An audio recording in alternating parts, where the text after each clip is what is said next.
What's up, guys? This is Jimmy with Hifly Fitness, and today we're going to be talking about why your program sucks and how to develop a program that is customized for your individual goals, and why the majority of beginner programs are most likely better for the majority of the beginners out there, yet beginners are always looking for the most advanced routines that do not line up with their training level. Specifically, I want to talk about 531 by Jim Wendler.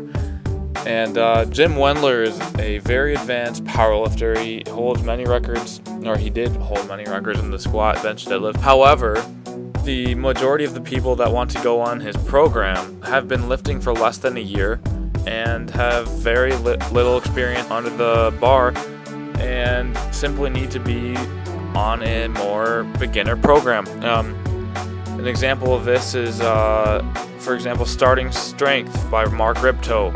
Why is this a better program? Well, simply because you're increasing the weight 5, 10, 15 pounds per week on each lift every time you perform the movement. Whereas with 531, at least how the original template is set up, you are only increasing weight 5 pounds per month.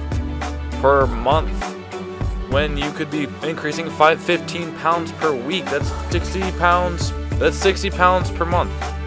Why would you do a program where you're only increasing 5 pounds per month when you could be doing a program that you can increase 60 pounds per month? It's something I don't understand, and yet, well, I do understand it actually. I was victim to that mindset when I first started training.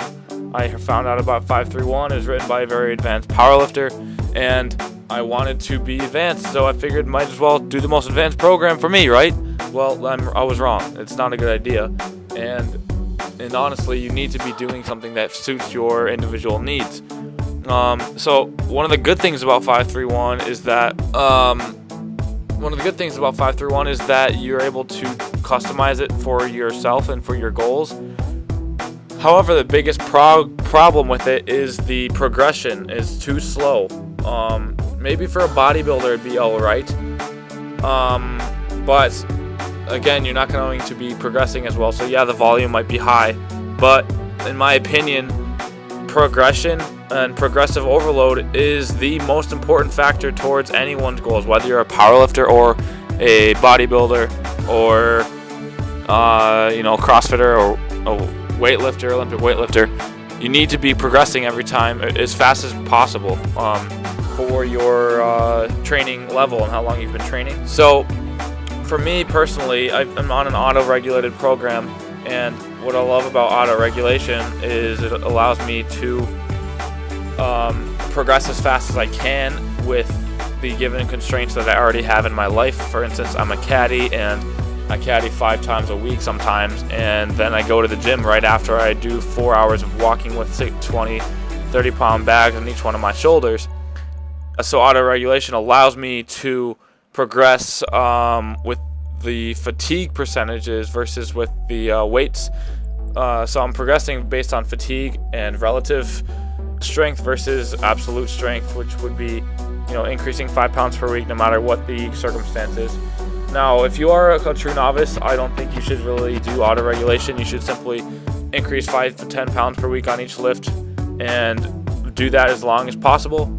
And if you're more of an advanced novice, you've been lifting about 2.5 years and you can't progress on everything every single time. For me, I'm pretty much a novice still on the squat. I can still increase 5 pounds per week per workout on the squat, but on the bench I can't do that. It's really slow. I need to get some microplates soon. I'm increasing about 5 pounds maybe every 2 weeks.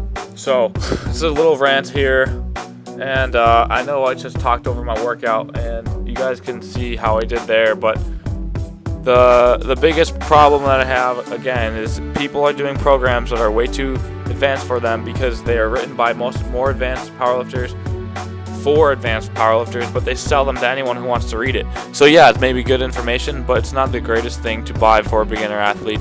Get something that's tailored to your individual goals, tailored to how long you've been training and what you want to get out of your training specifically. All in all, I just want you guys to understand how to program and how to select a program for your goals.